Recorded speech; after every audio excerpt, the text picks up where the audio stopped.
Hola, soy Harley Schlanger. Bienvenidos a nuestro diálogo semanal con Helga Sepp-LaRouche, fundadora y presidente del Instituto Schiller. Es 18 de agosto de 2022. Estamos en medio de un mes en el que a menudo comienzan guerras o accidentes o errores de cálculo que conducen a más guerras. Estamos exactamente en un momento tan peligroso como ese hoy. Y Helga, deberíamos comenzar con eso porque hemos recibido algunas advertencias muy directas de Rusia por el uso que está haciendo la OTAN de Ucrania contra las fuerzas rusas, especialmente en torno a los ataques a la planta nuclear. ¿Qué puedes decir al respecto? Bueno, en estos días no es tan fácil discutir cualquier cosa que tenga que ver con Rusia, Ucrania, el peligro de guerra, si adviertes que las cosas podrían llevar potencialmente a la Tercera Guerra Mundial. Te acusan de decir y repetir propaganda rusa. Pero si no se puede discutir más sobre estas cuestiones, obviamente el estado de la democracia, de la libertad de expresión, los valores del orden basado en reglas, entonces no es tan fantástico. Así que hagámoslo de todos modos, porque es una situación cada vez más peligrosa. Hoy, el secretario general de la ONU, Guterres, el presidente de Turquía, Erdogan, y el presidente Zelensky se reúnen en Kiev. Y lo que está en la agenda es la exportación de cereales de Ucrania, pero también encontrar formas de poner fin a la guerra. Y creo que todo ese tipo de discusión se debe apoyar sin reservas. Pero en este contexto, el portavoz del Ministerio de Defensa ruso, el general Igor Konashenkov, advirtió que hay una provocación inminente y que tienen indicios de ello, que se producirá en el momento en que Guterres esté en Kiev, que es prácticamente ahora. Y lo que él advierte es que podría ocurrir alguna provocación en el contexto de la planta nuclear de Zaporizhia, que luego se culparía a la Federación Rusa para incrementar la campaña antirrusa. Ahora, María Zakharova, vocera del Ministerio de Relaciones Exteriores de Rusia, también hizo advertencias muy fuertes diciendo que en el contexto de esta planta nuclear y los posibles incidentes creados a su alrededor representaría un chantaje nuclear, no solo a Ucrania y Rusia, porque obviamente si sucediera algún accidente o sucediera alguna atrocidad, muchos países europeos se verían afectados. Y quién sabe cuáles serían las consecuencias de eso. Así que ella llama a esto terrorismo nuclear. Obviamente, hay una escalada de la campaña antirrusa. Los tres países bálticos, Polonia, la República Checa, ya están prohibiendo todas las visas a los rusos. Están presionando para que incluso se les niegue la visa Schengen a los rusos. En otras palabras, negándoles la entrada a la Unión Europea. Y esto es realmente increíble después de todas las campañas contra Tchaikovsky y la soprano Anna Netrebko y el director Valery Gergiev. Ahora se supone que se incluye a la población rusa común y corriente. Esto es una cacería de brujas que es extremadamente peligrosa y solo digo que esto debería terminar. Es necesaria la diplomacia, necesitamos negociaciones. Y cuando el embajador ruso en Estados Unidos, Anatoly Antonov, dice que la relación entre Estados Unidos y Rusia se ha detenido casi por completo, que lo que se construyó durante las últimas décadas en términos de canales de discusión, en términos de diálogo, se ha derrumbado, solo puedo decir que esta es una situación extremadamente peligrosa porque incluso en el punto álgido de la crisis de los misiles en Cuba, había canales extraoficiales entre Estados Unidos y la Unión Soviética. Sí hubo comunicación entre el presidente Kennedy y Khrushchev, y por eso la crisis de los misiles en Cuba no condujo a una catástrofe. Ahora, esos canales han desaparecido, se han roto y han sido reemplazados por una histeria antirrusa. Cualquier ciudadano que no esté preocupado no está en el mundo real. Y esto no tiene nada que ver con la propaganda rusa. Lo que estoy diciendo, esto es simplemente lo que cualquier persona de buen juicio concluiría si observa cómo va toda la situación. Los informes recientes sobre ataques a instalaciones militares en Crimea también son preocupantes porque, en primer lugar, Zelensky dijo que planea retomar a Crimea. Rusia considera que Crimea forma parte de Rusia. En cualquier caso, existen extrañas contradicciones donde los ucranianos dicen que fueron ataques y los rusos dicen que no, que fueron accidentes.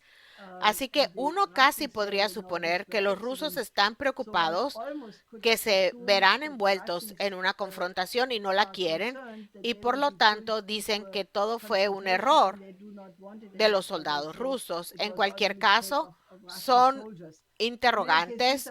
Es muy difícil llegar a una conclusión porque esta es una zona de guerra y por lo tanto tener información de allí es muy difícil. Solo puedo decir que esto tiene que cambiar y esperemos que en la reunión de hoy en Kiev surjan enfoques para volver a la mesa de negociaciones porque siguen con la idea de que Rusia debe ser derrotada, que Ucrania debe ganar la guerra.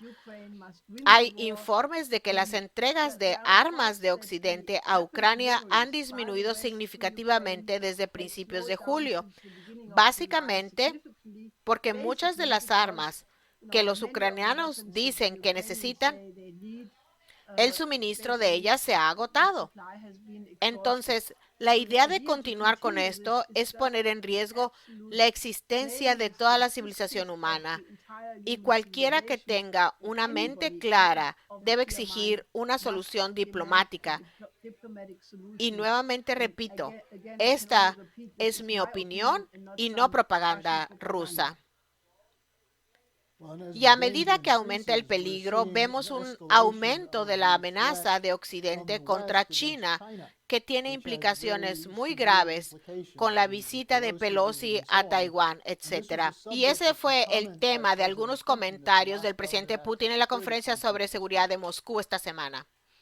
Sí, él dio pleno apoyo a China y la política de una China, que es el actual derecho internacional.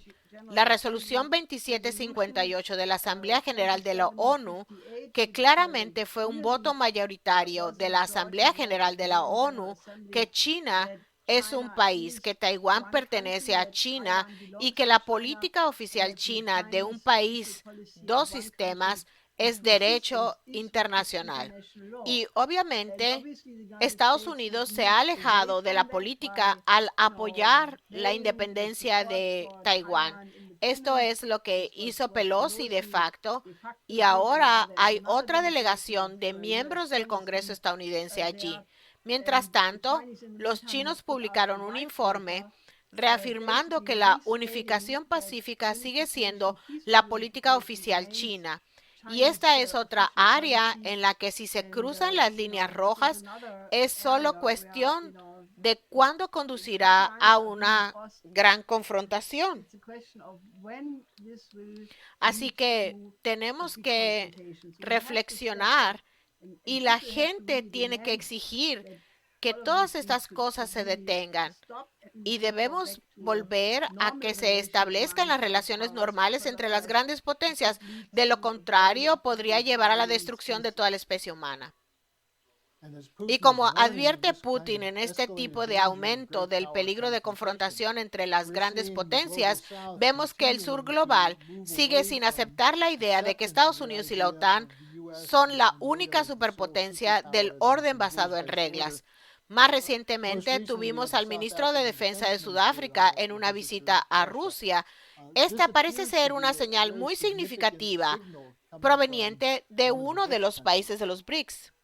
Sí, porque el secretario de Estado Blinken estuvo en Sudáfrica tratando de ejercer la máxima presión para que Sudáfrica no se ponga del lado de Rusia.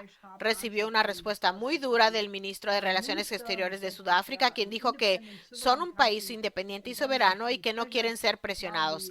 Ahora, el ministro de Defensa de Sudáfrica fue a la Conferencia sobre Seguridad Internacional en Moscú y creo que refleja una opinión cada vez más amplia y una opinión manifestada por muchos países que solían pertenecer al movimiento de países no alineados, que están como en un renacimiento, que no quieren regresar a la construcción de bloques, que no quieren estar en una posición en la que tengan que elegir entre Occidente por un lado y Rusia y China por el otro.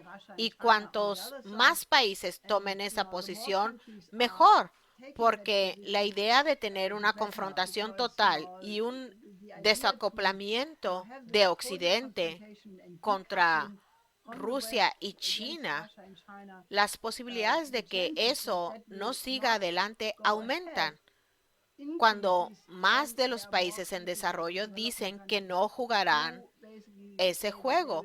Y queda claro que no es una posición ganadora para Occidente si siguen buscando eso.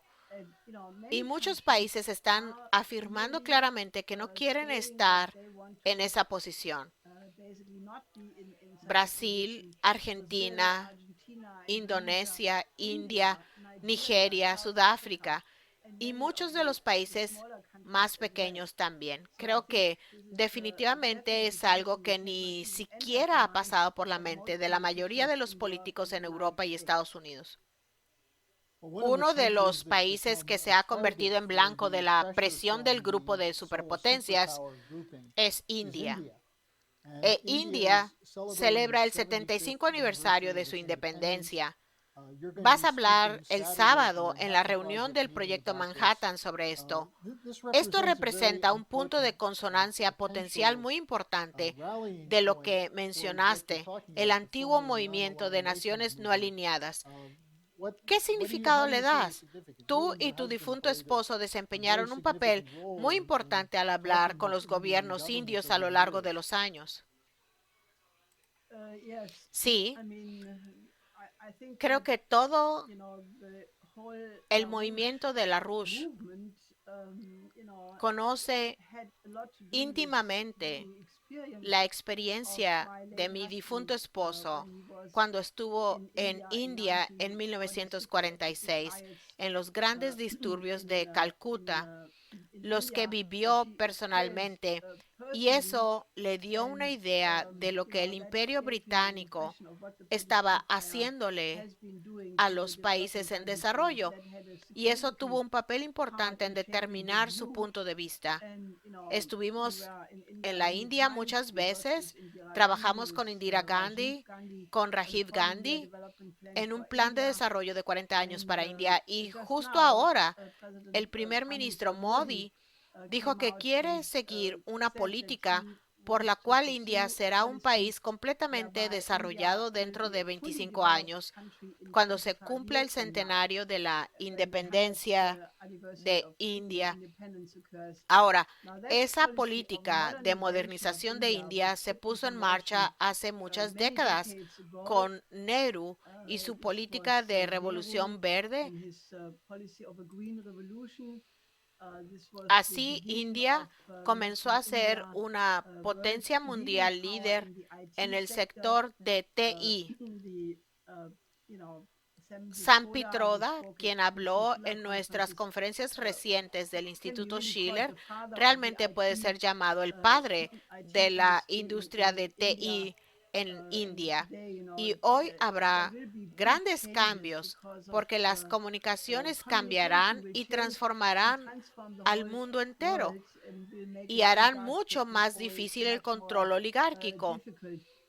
Y en el espacio, India es una de las naciones espaciales líderes, así como en muchas otras áreas. Así que India juega un papel cada vez más importante.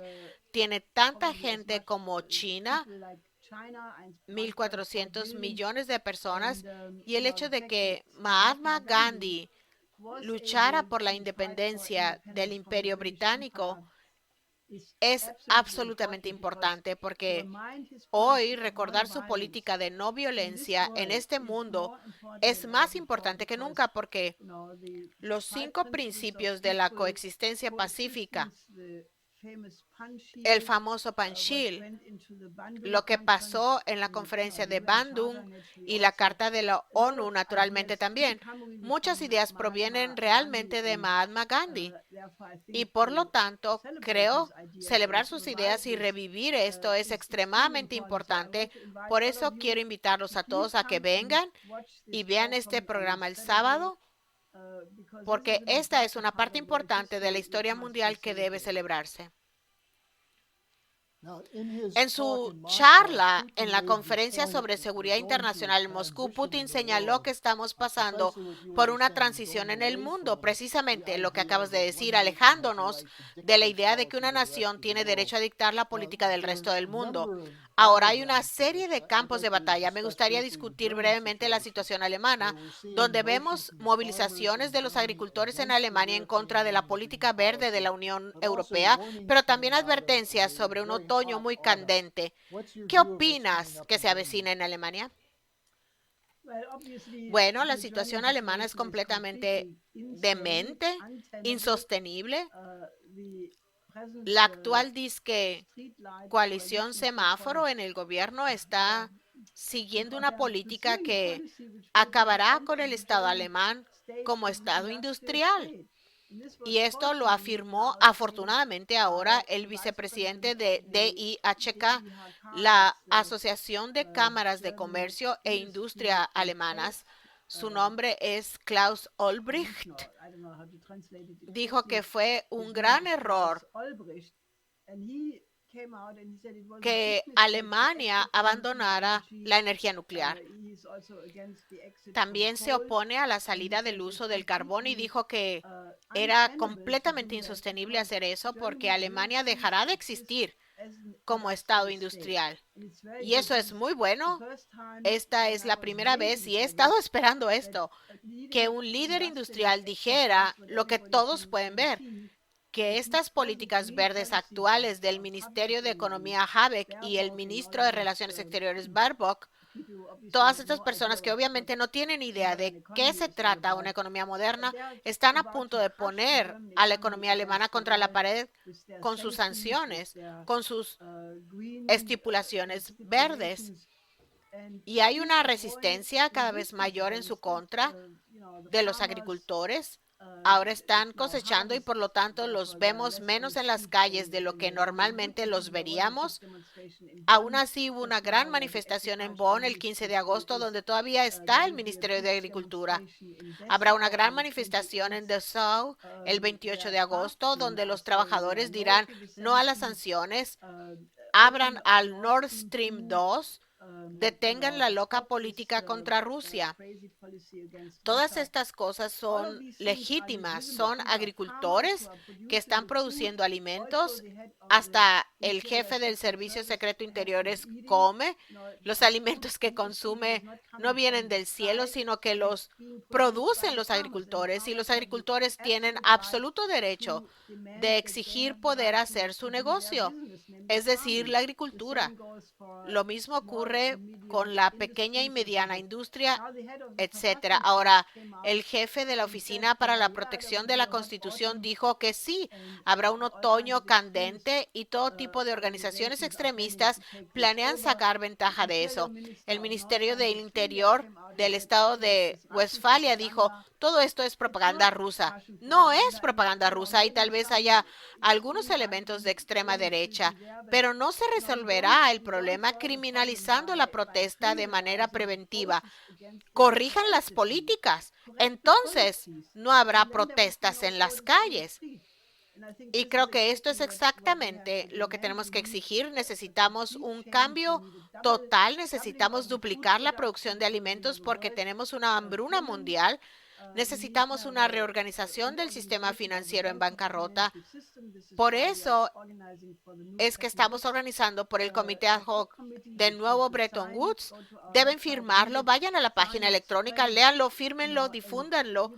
Y no se puede amordazar a toda la población cuando obviamente las cosas no están bien.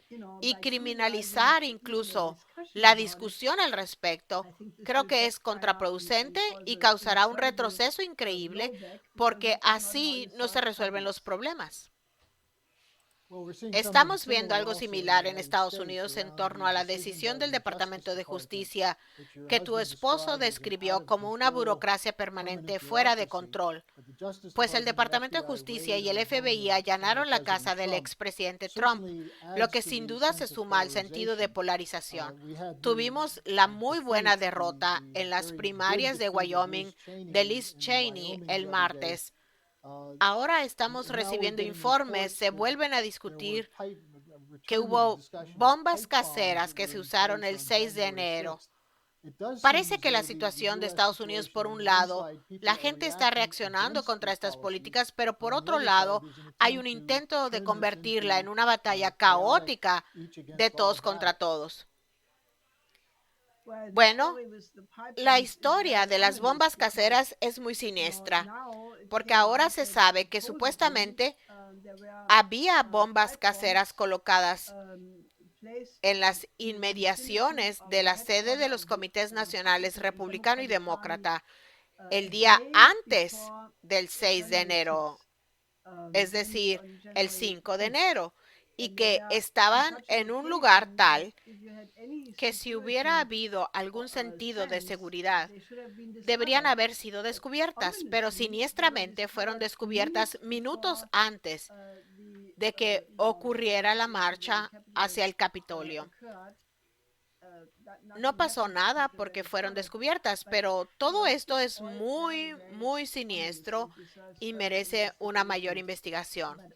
Pero creo que la polarización de la que estamos hablando en Estados Unidos es extremadamente preocupante y la redada contra Trump no tiene precedentes para un presidente estadounidense, pero esto es leve en comparación con lo que nos ocurrió a mi difunto esposo y a mí en 1986, cuando 10 veces más agentes del FBI y de las fuerzas policiales allanaron nuestros hogares y oficinas. Y esta es una experiencia que no tiendes a olvidar. Volvamos ahora a lo que mencionaste anteriormente, al Comité por el Nuevo Bretton Woods. Este es un enfoque importante para el trabajo del Instituto Schiller y lo ha sido durante muchos años, pero es particularmente profético ahora, dado el problema de la inflación, la ruptura de las cadenas de suministro, la desindustrialización, la privatización, el peligro de impago de deuda. ¿Cómo puede la gente involucrarse en nuestra movilización por una nueva arquitectura de seguridad y financiera? Bueno, el primer paso es que publicaremos internacionalmente un comunicado de prensa hoy que se entregará a 6 comités en el Congreso de Estados Unidos, en la Cámara y en el Senado. El Comité Judicial y otros 2 comités relacionados con la seguridad, de asuntos exteriores y de inteligencia, donde los 16 destacados estadounidenses que estaban en la lista negra ucraniana del Centro para Contrarrestar la Desinformación en Kiev, estando prácticamente en una lista negra, están reaccionando y están exigiendo ahora al Congreso estadounidense una investigación sobre el uso indebido del dinero de los contribuyentes para financiar una institución en Kiev que está tratando de impedir el derecho de los ciudadanos estadounidenses a ejercer su libertad de expresión. Así que esto será muy interesante. La carta está firmada por personas destacadas como Scott Ritter, el ex inspector de armas de la ONU en Irak, de Ray McGovern, muy conocido internacionalmente, y muchos otros. Entonces, lo primero que pueden hacer es difundir este comunicado de prensa. Esto es algo que debería replicarse en los parlamentos de otros países de ciudadanos que también están en la lista, incluidos Francia, Italia, Alemania, Dinamarca, India, China y otros. Ese es el primer paso. Lo segundo es que tenemos que tener un cambio total del orden internacional. Tenemos que tener un nuevo sistema crediticio porque el anterior está a punto de estallar en un colapso hiperinflacionario. La inflación en el Reino Unido, por ejemplo, ya está por encima del 10%. Esto está destruyendo los ahorros de toda la vida de la gente y no podemos continuar con eso y no pensar que la gente no protestará. Mucha gente no podrá llegar a fin de mes si esta inflación continúa y la idea de criminalizar la protesta simplemente no va a funcionar. Así que únanse a nuestro esfuerzo para poner una nueva agenda sobre la mesa, un nuevo Bretton Woods para hacer exactamente lo que hizo Franklin Roosevelt en 1933 cuando reaccionó ante una situación que era similar. No en todos los aspectos, pero que tenía muchas características similares. Y necesitamos un nuevo sistema de Bretton Woods para poner al mundo en orden y debe incluirlo todo, junto con un nuevo orden de seguridad que tenga en cuenta los intereses de todos los países.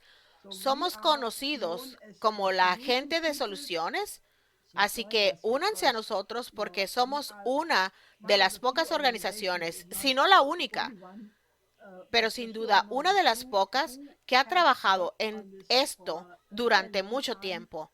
Hemos buscado soluciones basadas en las ideas de mi difunto esposo Lyndon LaRouche y todas sus advertencias ahora son obvias para cualquiera que sea honesto, al igual que las soluciones que propuso hace muchos, muchos años. Entonces, si están interesados en hacer algo por su propio futuro, únanse a nuestros esfuerzos. Y pueden ver a Helga y a Sam Pitroda, a quien mencionaste anteriormente en el evento de este sábado, en la reunión del Proyecto Manhattan para celebrar el 75 aniversario de la independencia de India. Pueden encontrar toda la información en la página del Instituto Schiller. Helga, gracias por acompañarnos esta semana. Nos vemos la que viene. Sí, hasta la próxima semana.